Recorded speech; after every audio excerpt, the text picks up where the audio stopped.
Նոյեմբերի 9-ին, 10-ին, 11-ին եւ 12-ին իդեալ համակարգը հայտարարում է մեծ ակցիա եւ գործող զեղչերին գումարում լրացուցիչ 11% զեղչ ամբողջ տեսականու համար։ Պարոն Բեբունյան, ընդդիմությունն ասում է իշխանությունը չի ամաչում 4-րդ կարգի անորակ ծորեն է բերել թմբկահարում էր այս ընթացքում։ Ես ուզում եմ ձեզ հիշեցնել, որ ընդդիմությունը ասում էր սա միակողմանի ապաշրջափակում է եւ Հայաստանի համար ոչինչ չի ապաշրջափակվելու, Հայաստանը մնալու է շրջափակման մեջ, Հայաստանը միակողմանի զիջումներ է արել, Ադրբեջանի համար է միայն ապաշրջափակում լինելու, իսկ հիմա իրանք քննարկում են թե ծորենը որ կարգի է։ Սա կարծում եմ արդեն իսկ խոսուն է, իսկ ընդհանրապես ծորենի մասնագետ ես չեմ եւ էկոնոմիկայի նախարարությանը հարցնել, բայց ես չեմ կարծում, որ ինչ որ անհատ ձեռներես պիտի ուզենա ներգրի ծորեն, որը իր նպատակին չի ծառայում։ Պարոն Բիլյան Բայրամովի հայտարարությունների հետ կապված մեծ հայտարարություններ։ Մեկ էլ Ռուսաստանի, ռուսաստանական ծորենի մասին չեն ասում։ Նորմալ է, որակը բավարարում է իրենց։ Ծորենի հետ կապված Դե տեսնում եք ինչ լավ է։ Ունենք ծորենի հետ կապված։ Պարոն Բիլյան Բայրամովի հայտարարությունների հետ կապված ծավալուն հայտարարություններ էր, հա, տվել, փաստորեն հիմնական մեխայն է, որ Նիկոլ Փաշինյանը ինչ որ փուլի կտրուկ այսպես փոփոխության եկեղեցի տեսակետը հրաժարվել է բանակցություններ վարել ու ինչն էլ բերել է փակուղի ու արդյունքում ունենք այս ցավալի իրավիճակը, ինչն էլ հանգեցրել է պատերազմին։ Ու ավելին 19-ին ասած առաջարկներ են ներկայացել, որոնք մերժվել են։ Դա ոչ միայն Ադրբեջանի արտաքին գործերի նախարարն է ասում, այլ Ռոբերտ Քոչարյանը, Սերժ Սարգսյանը եւ Լևոն Տեր-Պետրոսյանը։ Եվ պետք է ասեմ, որ Ադրբեջանի արտգործնախարարը Ռոբերտ Քոչարյանը, Սերժ Սարգսյանը եւ Լևոն Տեր-Պետրոսյանը սխալ են ասում, Հայաստանը պատերազմ չի հրահրել, Հայաստանը պատերազմ չի սկսել, Հայաստանը չի դադարեցրել բանակցային գործընթացը։ Բայց բանակցությունները մեծ է բարել, ինչը հանգեցրել է։ Ես համաձայն չեմ Ջեյհուն Բայրամովի, Ռոբերտ Քոչարյանի, Սերժ Սարգսյանի եւ Լևոն Տեր-Պետրոսյանի հետ։ Բայց փաստերը նրանք վկայակոչում, պարոն։ Ես համաձայն չեմ նրանց վկայակոչած փաստերի հետ, որովհետեւ այդ փաստերը ճիշտ չեն։ Դրանք ճիշտ փաստեր չեն։ 19 թվականի Հայաստանը եւ էլ չի ասել, որ դրական կետից է Ռոբերտ Քոչարյանը ասել է Արցախը Ղարաբաղը 88 թվականից մինչ օրս Հայաստանի մաս է։ Ըստ Ռոբերտ Քոչարյանի եւ իր գործընկերների տրամաբանության ինքը պատերազմ է հրահրել։ 2019-ին առաջարկ ուղարկվել է։ Ներողություն 2019 թվականին ինչ որ առաջարկ է եղել, որին Ադրբեջանը համաձայնվել է, իսկ Հայաստանը չի համաձայնվել։ 2019 թվականին չի եղել առաջարկ, որին Ադրբեջանը համաձայնվել է եւ Հայաստանը չի համաձայնվել։ Բայց այդ ինչ առաջարկ է եղել։ Հարգելի գործընկերներ, նախ 1000 անգամ խոսել ենք, էլի, ես չզարմանում եմ, ոնց է ամեն անգամ գալիս հարց տալիս։ Ամեն անգամ բացա, թողեք խոսեմ։ Ամեն անգամ ինձ զարմացած հարցեր եք տալիս, ոնց որ 1000 անգամ չի խոսվել դրա մասին։ Ես էլ երբ հա հաստատում եք, շնորհակալություն։ Հիացած եմ ուղղակի։ Ընդհանրապես 2008 թվականից սկսած, երբ որ ընդունվեցին Մադրիդյան սկզբունքները, բոլոր առաջարկները նույն էության մեջ են եղել եւ Լևոն Տեր-Պետրոսյանը շատ լավ նկարագրել է ինչ է նշանակում Մադրիդյան սկզբունքները։ Նշանակում է Լեռնային Ղարաբաղի ինքնորոշում Ադրբեջանի կազմում, որովհետեւ երբ որ տարածքային ամբողջականության եւ ինքնորոշման սկզբունքները մեկտեղում են, ստացվում է ինքնորոշում Ադրբեջանի կազմում։ Դրանից հետո բոլոր առաջարկները, որոնց մի մասը իդեպ Ադրբեջանն է մերժել, ենթադրել են դա։ 2019 թվականի առաջարկը սկսում է հետեւյալով. Ադրբեջանի նախագահ եւ Հայաստանի նախագահ։ Ես ուզում եմ հիշեցնել, որ 2019 թվականին Հայաստանի նախագահ Նիկոլ Փաշինյանը չէր, Արմեն Սարգսյանն էր եւ Արմեն Սարգսյանը չէր վարում բանակցություններ։ Հետո 2019 թվականի փաստաթուղթը եղել է Սերժ Սարգսյանի նախագահության ավարտի դրությամբ ինչ որ հանրագումար, որը Հայաստանը չի մերժել։ Հայաստանը որևէ առաջարկ չի մերժել։ Բայց ընթացքել չի տրվել։ Ինչ նշանակում է։ Իսկ 2016 մի վարքյան 2016 թվականի առաջարկների Սերժ Սարգսյանը ընթացք տվել է, կամ դրանից նախորդած որևէ առաջարկի ընթացք տրվել է։ Եվ մի կարևոր բան եմ էլի ես ուզում ասել։ Ընդհանրապես բոլոր նախագահները նախկին այսպես կոչված ինչ են ասում են, այ որովհետև իրանցից երկուսը երբեք չեն ընտրվել նախագահ, մեկն էլ մի անգամ է ընտրվել, երկրորդ անգամ չի ընտրվել։ Այ դրա համար այսպես կոչված։ Ինչ են ասում։ Ասում են ամեն մեկը իր նախագահության տարիներին, էլի։ Այսպիսի հանճարեղ առաջարկներ կային, այսպիսի շատ լավ ծրագիր կար, այսպիսի շատ լավ ծրագիր կար։ Էս շատ լավ, եթե այդքան լավ առաջարկներ կային, ինչի՞ չեն իրագործվել այդ առաջարկները։ Մի վարքյան թողեք հարցին պատասխանեմ։ Հաջորդը իրականում մադրիդյան սկզբունքներով ենթադրվող առաջարկները մենք պրակտիկայի մեջ իրականում տեսել ենք ախր։ Մենք տեսել ենք այդ առաջարկի ընդունումը ինչ էր ենթադրում, որովհետև առնվազն 2010-ականներին հնչած բոլոր առաջարկները ենթադրել են ինչ, որ հայկական ուժերը դուրս են գալիս 7 շրջաններից, տարբեր վարիացիաներով, հա, բայց 7 շրջաններից Լեռնային Ղարաբաղում եւ Լաչինի Միչանսկի շուրջ առնվազն ռուս խաղապահներ են կանգնում եւ կարգավիճակի հարցին չի լինում անդրադարձ։ Այս իմ նշած ամեն ինչը նոյեմբերի 9-ի հայտարարությամբ տեղի է ունեցել։ Մենք արդեն տեսել ենք ինչ է լինում, երբ որ հայկական ուժերը դուրս են գալիս 7 շրջանների մի մասից, երբ որ մնում է Լաչինի Միչանսկ եւ Լեռնային Ղարաբաղ ռուս խաղապահների կանգնելով եւ տեսել ենք, որ դա որևէ կերպ ես հասկանում եմ, որ հրապարակ օրաթերթը մի քիչ խնդիրներ ունի, բայց մի ընդհատեք ինձ։ Ես խնդիրներ բացարձակ չունեմ, ու երբ որ ես պատասխանում եմ, մի ընդհատեք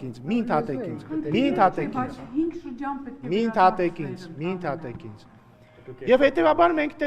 տեսել ենք, դե չշարունակեցի ուղղակի խնդիրներ ունի ինչի հետ, որովհետեւ փորձում են պահել բարեկրթության սահմանները։ Եվ մենք տեսել ենք, որ ոչ նոյեմբերի 9-ի հայտարարությունը եւ ռուս խաղապահների ներկայությունը Լեռնային Ղարաբաղում չի խանգարել, որպեսզի Ադրբեջանը 2023 թվականի սեպտեմբերին իր վերահսկողության տակ վերցնի Լեռնային Ղարաբաղը։ Հետևաբար, երբ որ իրանք ասում են, այ այն ժամանակ այս ինչներ, մենք դրա իրագործումը գետնի վրա տեսել ենք։ Պարոն Բինյան, մեկ այլ հարցի անդրադառնանք։ Ներողություն, էլի, հարց ունեք։ Այո, պատերազմ չեք կարծում, որ բանակցություններից հետո այդ ձեր ասած, որ տեսել ենք, եւ պատերազմից հետո բոլորովին ուրիշ վիճակ էր լինելու։ Այսինքն մեզ արդեն մենք ստորացուցիչ պարտություն էինք գրել, դրանից հետո ինչ էիք ակնկալում։ Իսկ եթե բանակցություններով գայիք այդ 7 շրջաններին ուրիշ ձև չէր լինի, դուք ավելի լավ գիտեք, հիմա դա պատերազմական ելքով իրավիճակ ուրիշ բան է, բանակցությունների ելքով իրավիճակը ուրիշ բան է։ Հիմա ինչի՞ ասում, որ մենք տեսել ենք այդ վիճակը։ Որովհետև մենք տեսել ենք այդ վիճակը։ Ես ձեզ ասում եմ, եթե փաստարկն այն է։ Երկու մասի էլի բաժանենք փաստարկը։ Իրանք ասում են, այ մեր ժամանակ քննարկում էր այս հանճարեղ լուծումը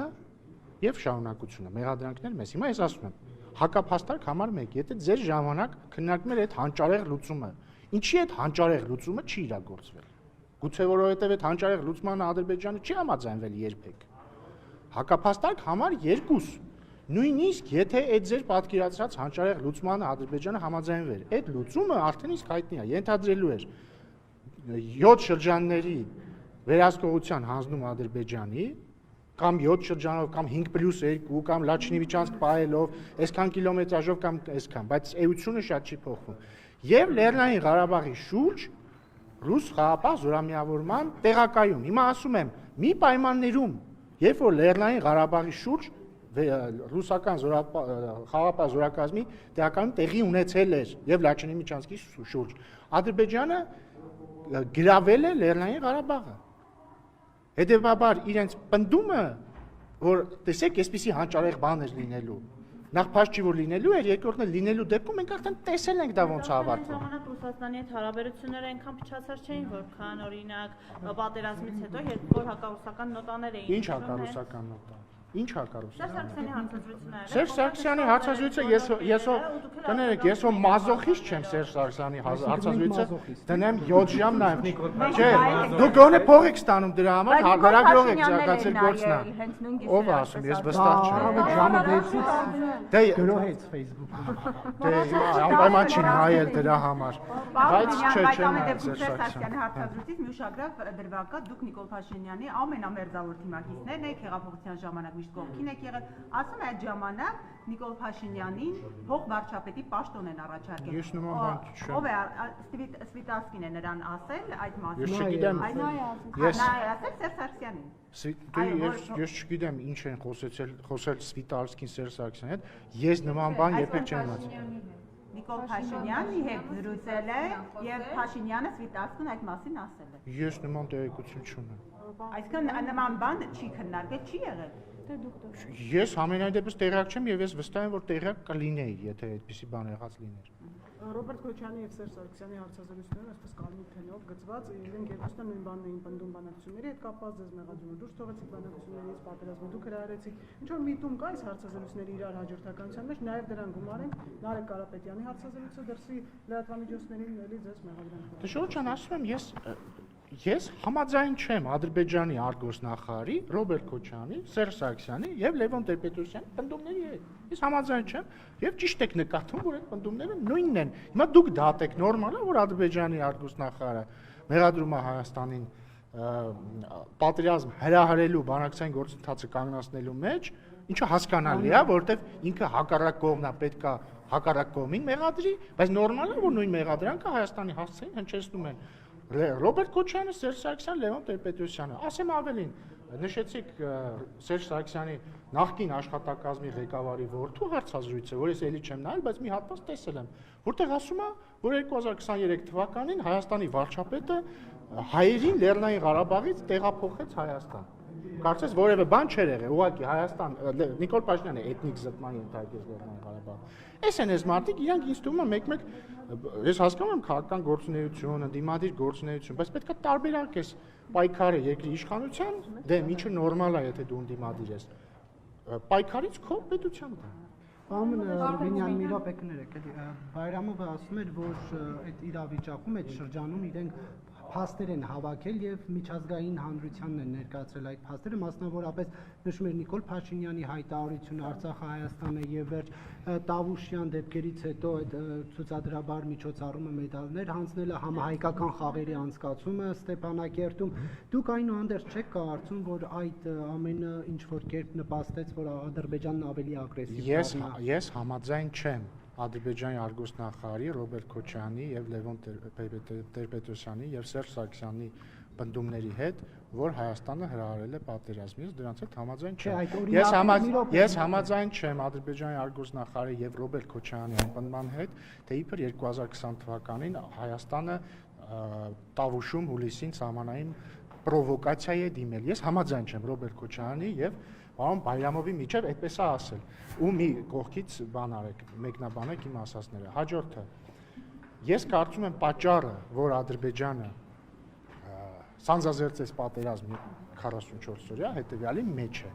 Այն տարիներին, երբ որ պետք էր Հայաստանի ռազմական բյուջեն մեծացնել, որպեսզի հարաբերակցությունը Ադրբեջանի հետ ռազմական բյուջեից 1/1-ից չդառնա 1/5-ին 2008 թվականի դրությամբ, պետք էր այդ տարիները օգտագործել Հայաստանի ռազմական բյուջեն մեծացնելու համար, ոչ թե Ռոբերտ Քոչյանի ընտանեկան բյուջեն մեծացնելու համար կամ Սերժ Սարգսյանի ընտանեկան բյուջեն մեծացնելու համար։ Եւ այսպես շարունակ։ Այդ է պատճառը եղել 44 օրյա պատերազմի, երբ որ բալանսը այնպես էին խախտել, որ չկար զսպիչ հանգամանք։ Շատ բարձ։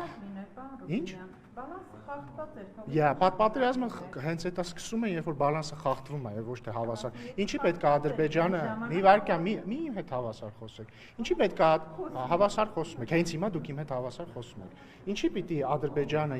2000-ականներին պատերազմ սկսեր, եթե ինքը տեսնում էր, որ իր ռազմական բյուջեն ավելանում է եւ Ռոբերտ Քոչյանի ընտանեկան բյուջեն է ավելանում։ Հայաստանի ռազմական բյուջեն ճիշտ համամասնությամբ չի ավելանում։ Ինքը ընդամենը պիտի սպասեր, երբ որ այդ համամասնությունը պետքա փոխվեր իր օգտին։ Եվ երբ որ Ռոբերտ Քոչյանը ասում է իմ տարիները եղել են խաղաղ պարտքով վերցրած տարիներ են եղել, իհարկե։ Այն տարիները, երբ որ պետք էր ծախսել ռազմական բյուջեների համամասնությունը պահելու համար, ինքը ծախսել է իր ընտանեկան բյուջեն մեծացնելու համար, արդյունքում իր նախագահության ավարտին 1/1-ին հարաբերակցությունից դառել է 1/5-ի հարաբերակցություն։ Հիմա ինչ փաստարկներ բերեք, ակնհայտ է, որ այդ տարիներին Համաձայն եք իմ փաստարկները։ Ոչ, համաձայն։ Իա, ինչի համաձայն չեք բան։ Ակնհայտ է, որ այդ տարիներին։ Ինչի համաձայն չեք, ասեք։ Որովհետև այդպես չի իրականում։ Դուք Բա ո՞նց է։ Այսինքն ուզում եք ասեք 98-ի եւ 2008-ի համեմատությունը ռազմական բյուջեների 1/1-ի ու 1/5-ի չի եղել։ Գուցե այդպես է եղել, բայց դա Գուցե չէ, այդպես է եղել։ հրահրելու Ադրբեջանի պատերազմը։ Ո՞վ է հրահրել Ադրբեջանի հետ պատերազմը։ Դուք ասում եք հրահրել։ Իսկ դուք ինչ եք ասում։ Ես ասում եմ, Չէ, ինչ եք դուք ասում։ նպաստել են, որ Ադրբեջանը Ես էլ ասում եմ նպաստել են հետեւյալ քայլերը, որպեսզի սկսվի պատերազմ։ Նպաստել են հետևյալ քայլերը 98-ից 2008 թվին եւ դրանից հետո նպաստել են հետևյալ քայլերը։ Ադրբեջանում աճել է ռազմական բյուջեն, մեր երկրում աճել է երկրի ղեկավարների ընտանեկան բյուջեները։ Այդ դա է նպաստել պատերազմի սկզբին։ Բայց ամենից ասածով հիմա թվականակով մեծից մի քանի անգամ մեծ պետությունները մեզ պիտի խժռեին։ Ինչի մենակ ռազմական բյուջեով, հա, բանակցությունները դուք գոնե բանակցող մարդ եք։ Ես էլ շատ լավ այդ բանակցությունները, ասում եմ, իրանք եթե այդքան հանճարեղ բանակցողներ էին, այդքան հանճարեղ ծրագրեր կային, ինչի չեն իրագործվել այդ ծրագրերը։ Կամ որ ասում են Նիկոլ Փաշինյանը եկավ եւ բանակցությունները փակուղի մտցրեց։ Սիրելիներս, Սերժ Սարգսյանը 2000 մի ընդհատեք ինձ, սիրելի իմ բարեկամ, մի ընդհատեք ինձ։ Սերժ Սարգսյանը 2018 թվականի ապրիլին այս դահլիճում, երբ որ ընտրվում էր Հայաստանի վարչապետ, հարց են տվել իրան բանակցությունների մասին, ասել է բանակցությունները կանգնած են, փակուղիում են։ Կանգնած են կարծեմ։ Հետո էլ ասում է, այլևս թեկուզ փակում ավելի լավ։ Հետո էլ ասում է, այլևս երկար ժամանակ մենք պետք է բան Բառացի չեմ հիշում, բայց ձեր գործն է, էլի գտնեք էցի։ Դա ասում եմ, մի խոսքով պետք է հույս չունենանք, որ չի լինելու բախում, այդպես մի բան։ Դե գուցե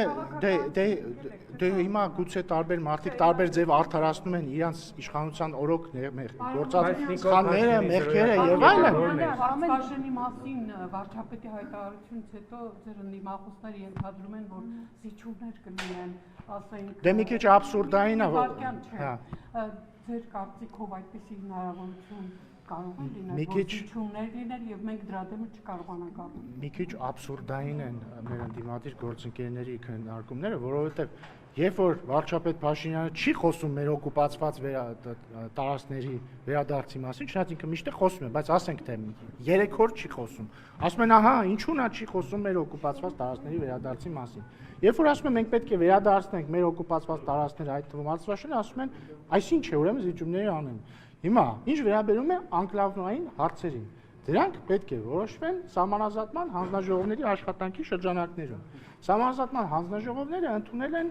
աշխատակարգ, որը նաև մեր կողմից օրինակ վավերացվել է ազգային ժողովում, իրենց կողմից իրենց համապատասխան ներպետական ընթացակարգերով վավերացվել է։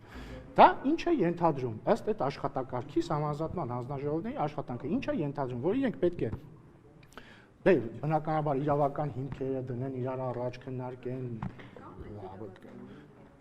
կատի ամբողջ սահմանի սահմանազատման համար, տարբեր հատվածների, տարբեր թողեք ավարտեմ։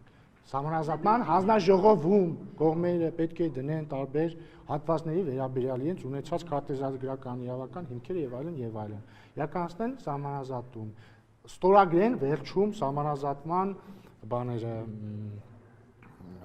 պրոտոկոլները, այսպես կոչված։ Ամենավերջում նաև պետքա պայմանագիր, երբ որ ավարտեն սահմանազատման գործընթացը, պետքա միանց հետ պայմանագիր կնքեն դելիմիտացիայի վերաբերյալ։ Հաստատ մինչև ընտրությունները չի լինի, որովհետև դա երկար աշխատանք է։ Նաև սահմանազատման գործընթացը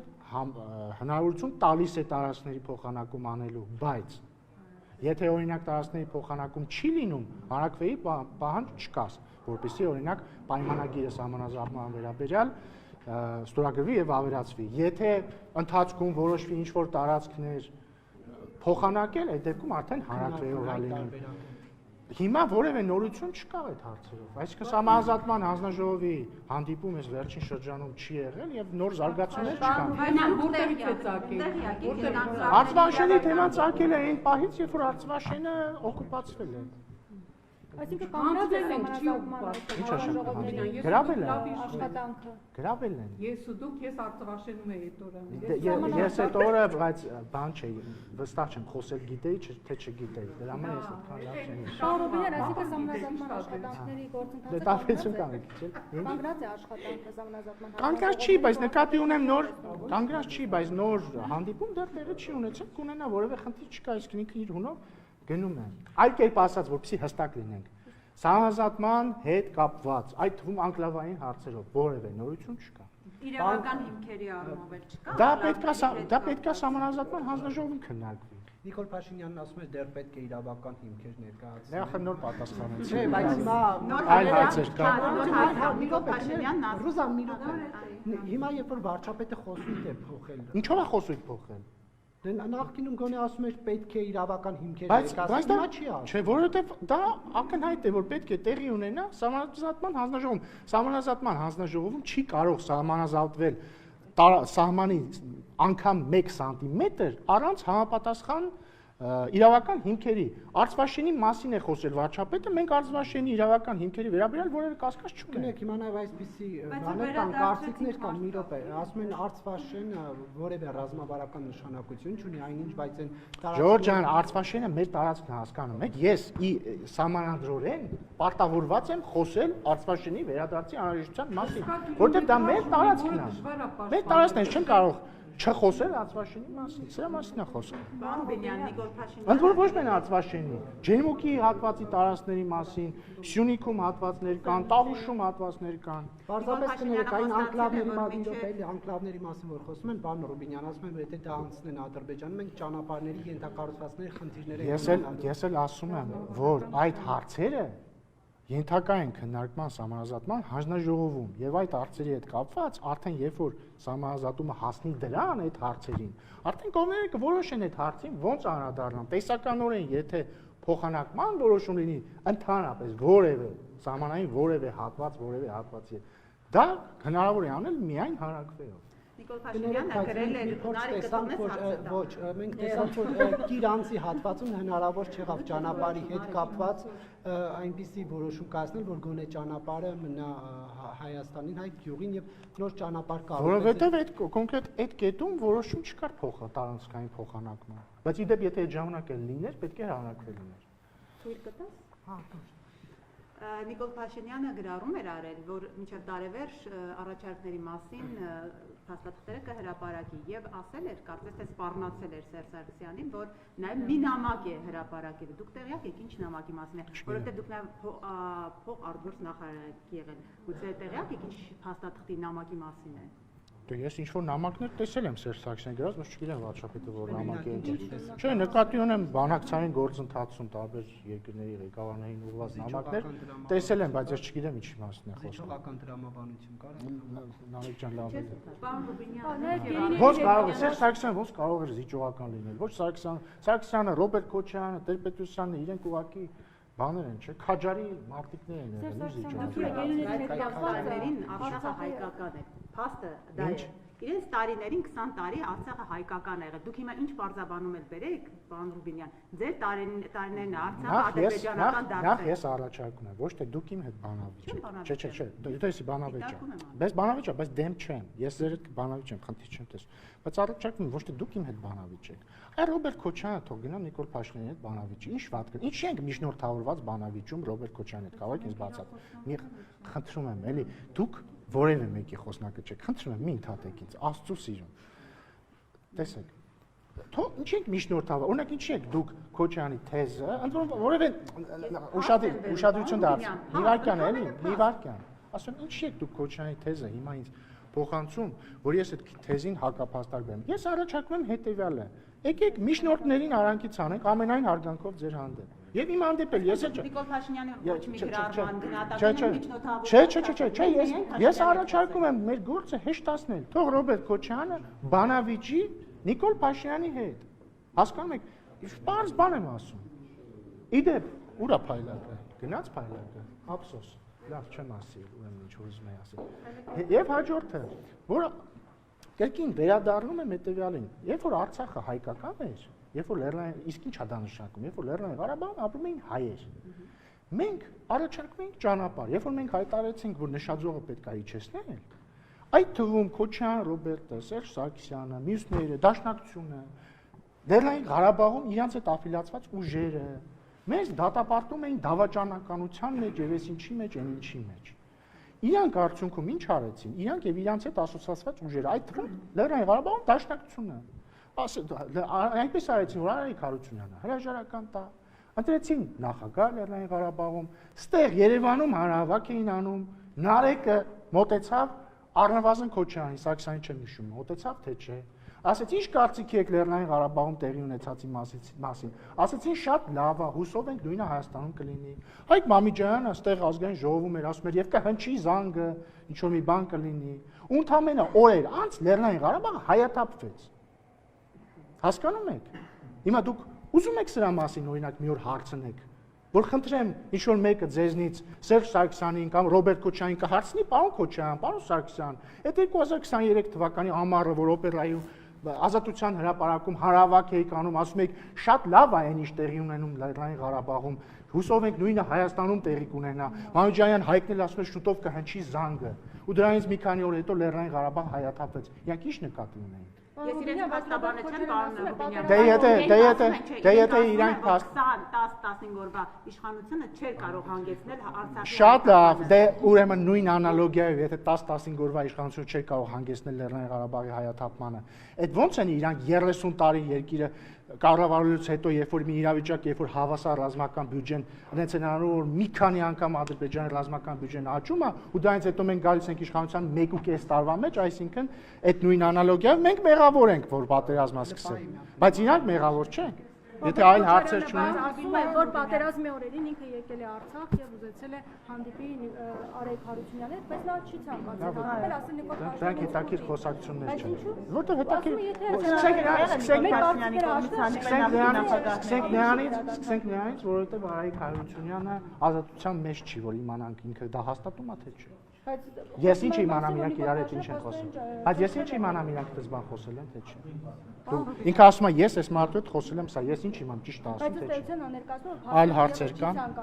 Ռոբերտ Քոչարյանը անընդհատ խոսում սպառված փաստաթղթի մասին, հա, նոյեմբերի 9-ի, որի ժամկետը։